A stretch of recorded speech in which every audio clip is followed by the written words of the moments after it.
Good evening friends. आज हम लोग भारतीय संविधान के भाग के बारे में पढ़ेंगे। तो आइए शुरू करते हैं। भारतीय संविधान के 22 भाग हैं। भारतीय संविधान में 22 भाग हैं। तो पहला भाग में क्या है, आइए पहले भाग से स्टार्ट करते हैं। भाग एक। भाग एक, जिस तरह से पहली अनुसूची पहले अनुच्छेद में भारत राज्यों का संघ है, वैसे ही पहले भाग में ही संघ राज्य क्षेत्र के बारे में बात कही गई है। संघ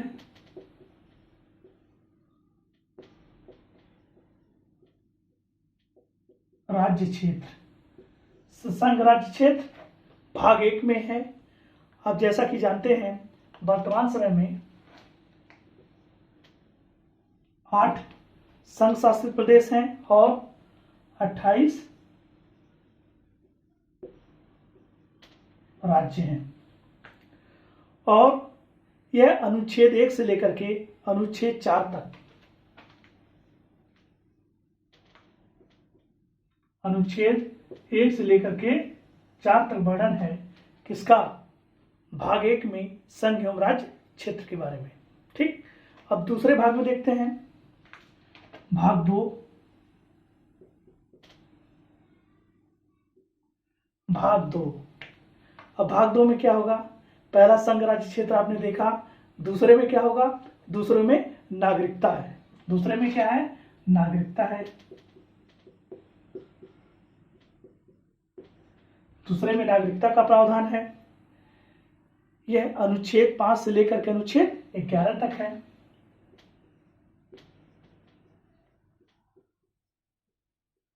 वेरी इंपॉर्टेंट, अनुच्छेद 5 से लेकर के अनुच्छेद 11 तक है। इसको हम लोग विस्तार से पढ़ेंगे और साथ ही साथ नागरिकता संशोधन अधिनियम 2019 को जोड़ करके इसको हम लोग पढ़ेंगे। उसके बाद भाग 3। भाग 3 में क्या है, भाग 3 में मौलिक अधिकार है। भाग 3 में मौलिक अधिकार है। मौलिक अधिकार है। मौलिक अधिकार अनुच्छेद 12 से लेकर के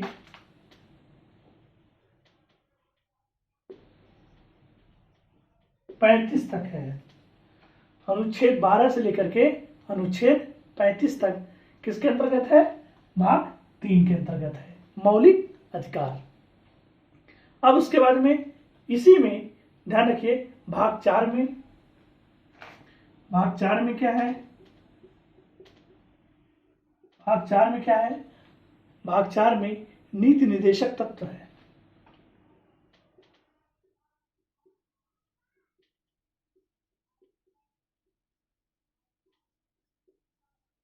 भाग 4 में नीति निर्देशक तत्व है। यह अनुच्छेद 36 से लेकर के 51 तक है।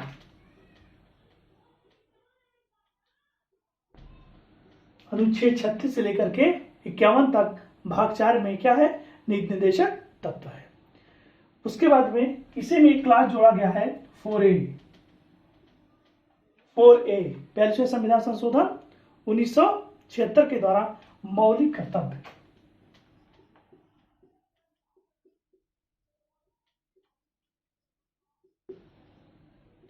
मौलिक कर्तव्य यह भाग 4A में है और अनुच्छेद 51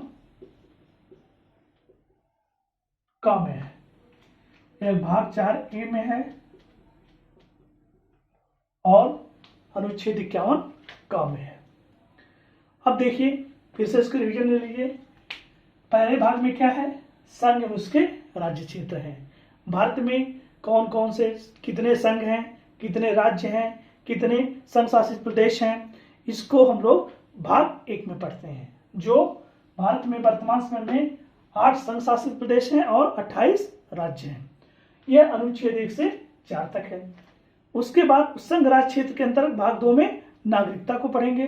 नागरिकता भाग 2 में है, अनुच्छेद 5 से 11 तक है। उसके बाद भाग 3 क्या है, मौलिक अधिकार। उसके बाद भाग 3 में क्या है, मौलिक अधिकार है। यह अनुच्छेद 12 से लेकर के 35 तक है। उसके बाद में अनुच्छेद उसके बाद में भाग 4 में क्या है, नीति निर्देशक तत्व है।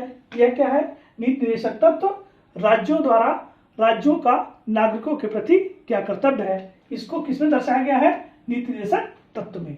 नीति निर्देशक तत्व का मतलब होता है कल्याणकारी राज्य की अवधारणा करना, वेलफेयर स्टेट की स्थापना करना। यह अनुच्छेद 36 से लेकर के 51 में है।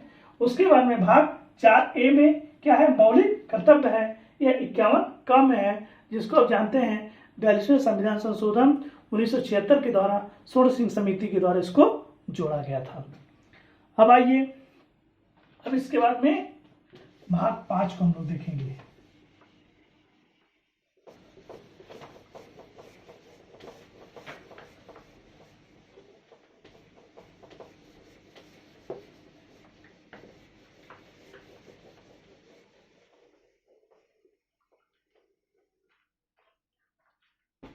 अब देखिए भाग 5 में क्या है, भाग 5 में संघ है।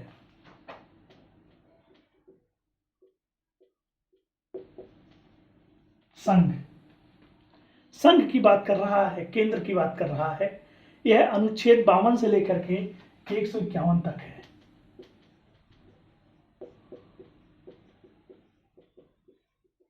बावन से लेकर के 151 तक है संघ। इसमें देखिए कार्यपालिका,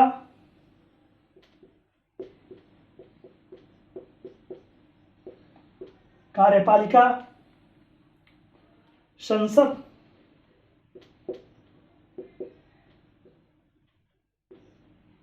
संसद और राष्ट्रपति की विधायी शक्तियां,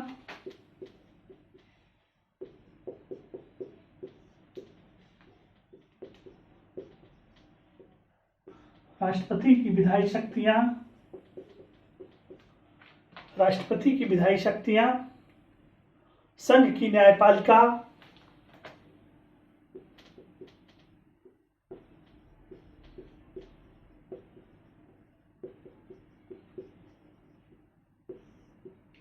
संघ की न्यायपालिका, भारत के नियंत्रक महालेखा परीक्षक,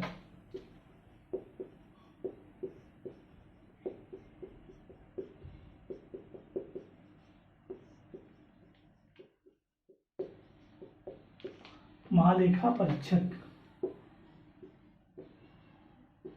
इन सभी का वर्णन भाग 5 में वर्णित है।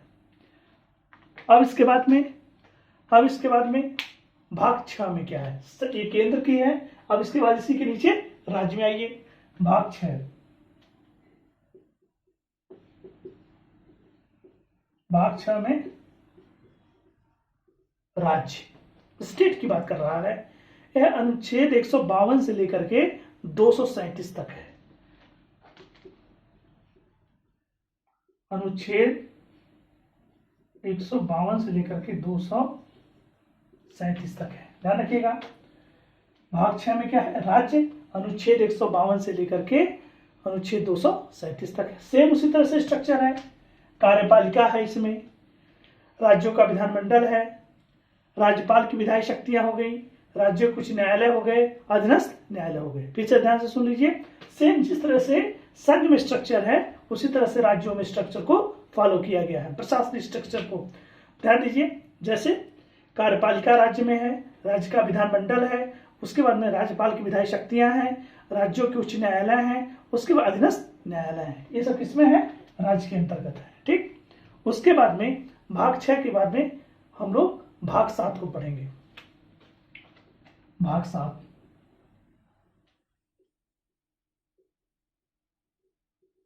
भाग 7, भाग 7 निरसित किया गया है, भाग 7 को निकाल दिया गया है।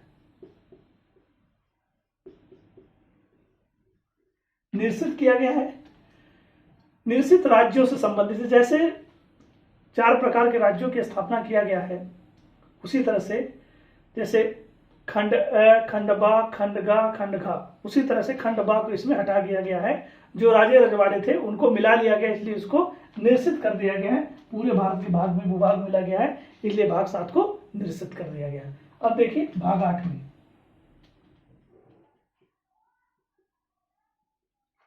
भाग 8 में क्या है, भाग 8 में जो है संघ और राज्य क्षेत्र की बात कर रहा है।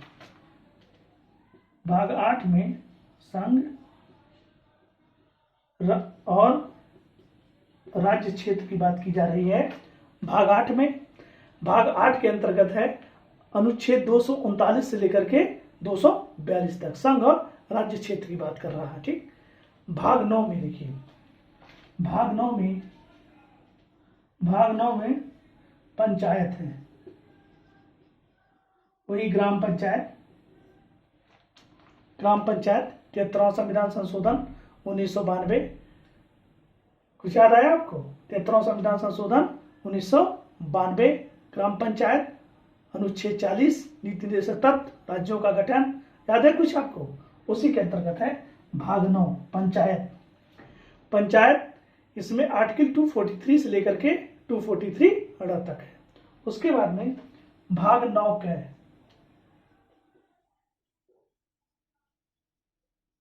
नगर पालिका से संबंधित है।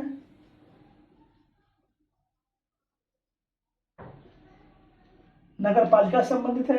यह भी 74वें संविधान संशोधन 1992 के द्वारा वर्णित किया गया है। उसके बाद में 9 का के बाद में आप ध्यान दीजिए, उसके बाद में इसमें 9 खा में क्या है? 9 खा में सहकारी समितियां हैं।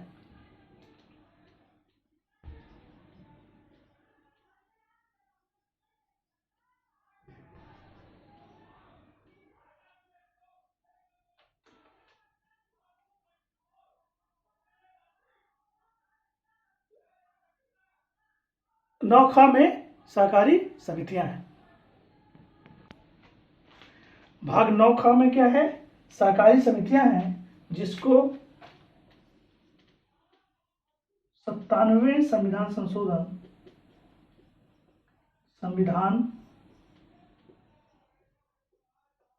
संशोधन 2011 में जोड़ा गया।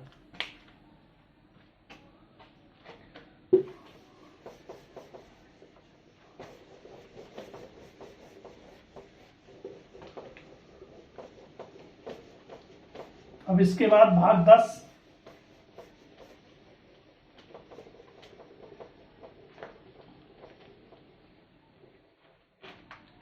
इसके बाद भाग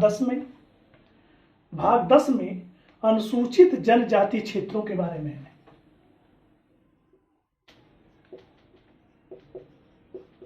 अनुसूचित जनजाति क्षेत्रों के बारे में है, ध्यान रखिएगा। भाग 10 अनुसूचित जनजाति क्षेत्रों के बारे में है, जो अनुच्छेद 244 से लेकर के 244 का तक है। जो अनुच्छेद 244 से लेकर के 244 का तक है। उसके बाद में भाग 10 के बाद में भाग 11, भाग 11 संघ एवं राज्य क्षेत्रों से संबंधित है।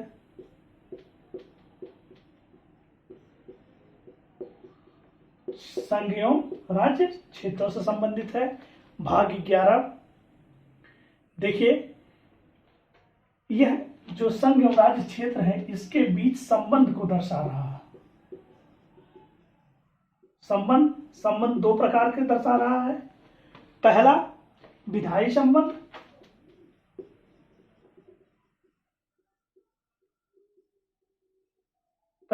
संबंध, दूसरा प्रशासनिक संबंध।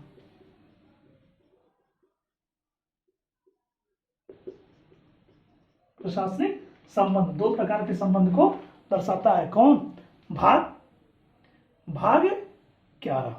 उसके बाद भाग 12 में आइए। भाग 12 में वित्त संपत्ति संविदाओं, भाग 12 में वित्त संपत्ति संविदाओं के बारे में है भाग 12। इसके अंतर्गत क्या क्या है? वित्त है, ऋण है, संपत्ति का अधिकार है, ये सब किसके अंतर्गत है?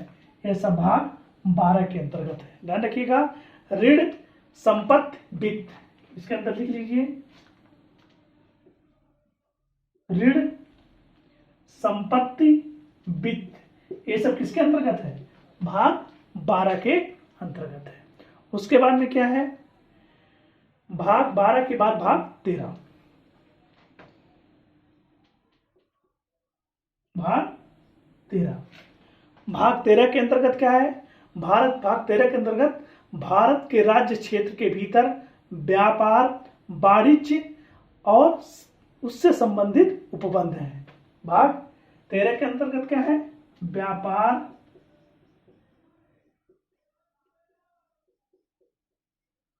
वाणिज्य, व्यापार, वाणिज्य और इसके अंतर्गत अधिकार, व्यापार, वाणिज्य और उसके अधिकार, भारत के भीतर जो भी व्यापार किए जाएंगे वो सब किसके अंतर्गत है? भाग 13 के अंतर्गत है। अब इसके बाद में भाग 14,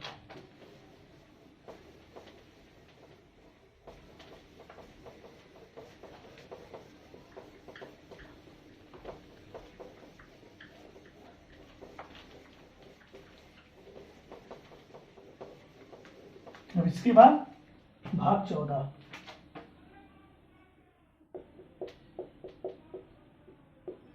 भाग 14 के अंतर्गत क्या है? भाग 14 के अंतर्गत संघ और राज्यों के अधीन सेवाएं हैं।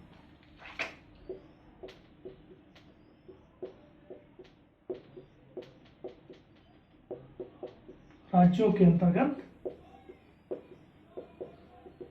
सेवाएं हैं। ध्यान रखिएगा, संघ और राज्यों के अंतर्गत यानी संघ लोक सेवा आयोग और राज्य लोक सेवा आयोग, ये सब किसके अंतर्गत है? भाग 14 के अंतर्गत है। इसके अनुच्छेद बहुत इंपॉर्टेंट है, यह अनुच्छेद 308 से लेकर के 323 तक है। यह अनुच्छेद 308 से लेकर के 323 तक है। इसके अंतर्गत अखिल भारतीय सेवाओं का गठन अनुच्छेद 312 के अंतर्गत है। ये बहुत इंपॉर्टेंट है, ठीक है। उसके बाद में भाग 14 के बाद भाग 15,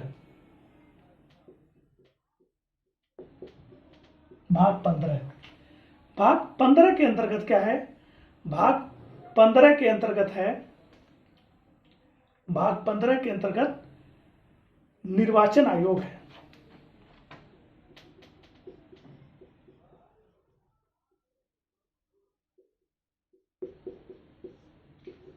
भाग 15 के अंतर्गत क्या है? निर्वाचन आयोग है। एक चीज और ध्यान रखिएगा, इसी 14 में 14 का है एक, ये भी भाग 14 का है, ये अधिकरण से संबंधित है, कुछ विशेष उपबंध है, अधिकरण से संबंधित है 14 का, ध्यान रखिएगा। भाग 15 क्या है? निर्वाचन आयोग है। निर्वाचन आयोग कौन कौन से राज्यों में कैसे कैसे निर्वाचन होगा, ठीक है ना, इसका सारी जिम्मेदारी किसकी है? निर्वाचन आयोग के पास है। और निर्वाचन आयोग अनुच्छेद 324 से लेकर 329 तक,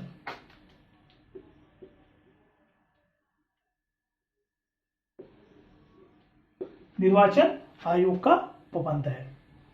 उसके बाद में 15 के बाद में 16, भाग 16, भाग 16 में क्या है? भाग 16 में कुछ वर्गों के बारे में विशेष उपबंध है।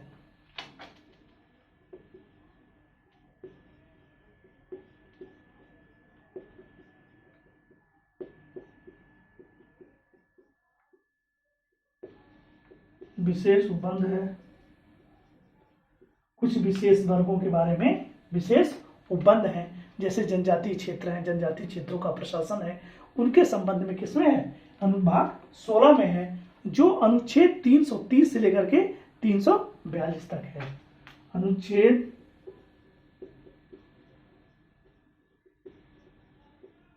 330 से लेकर के 342 तक है।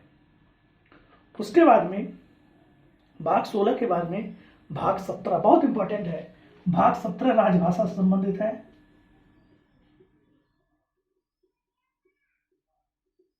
भाग 17 राजभाषा से संबंधित है और यह अनुच्छेद 343 से लेकर के 351 तक है। अनुच्छेद 343 से लेकर के 351 तक राजभाषा से संबंधित है भाग 17। अब देखिए इसके अंतर्गत क्या है। इसके अंतर्गत संघ की राजभाषा है, प्रादेशिक प्रदेशों की कौन सी भाषा होगी, सर्वोच्च न्यायालय की कौन सी भाषा है और उच्च न्यायालय की भाषा क्या है। इसके अंतर्गत किससे संबंधित है, ये भाग 17 से संबंधित है जो अनुच्छेद 343 से लेकर के 351 तक है। अब उसके बाद में भाग 18।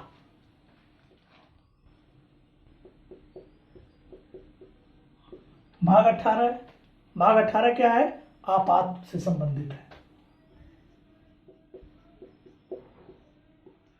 आपात से संबंधित है अनुच्छेद 352 से लेकर के 360 तक।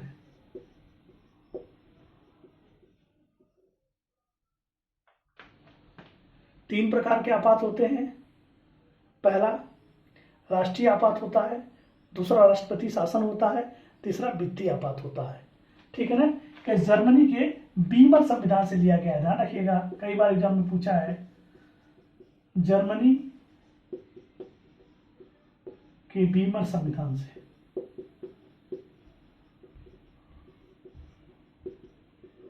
जर्मनी के बीमर संविधान से लिया गया। अब उसके बाद में भाग 18 के बाद भाग 19 प्रकीर्ण है।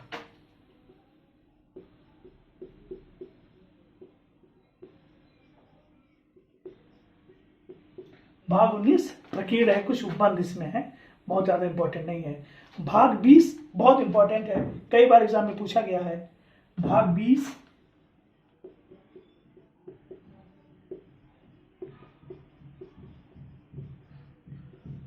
संविधान संशोधन है। भाग 20 क्या है, संविधान संशोधन है। अनुच्छेद 368,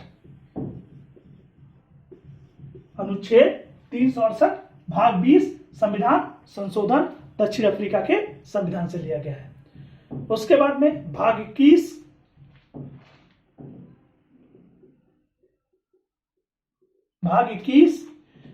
अस्थायी संक्रमणशील विशेष उपबंध है। अस्थायी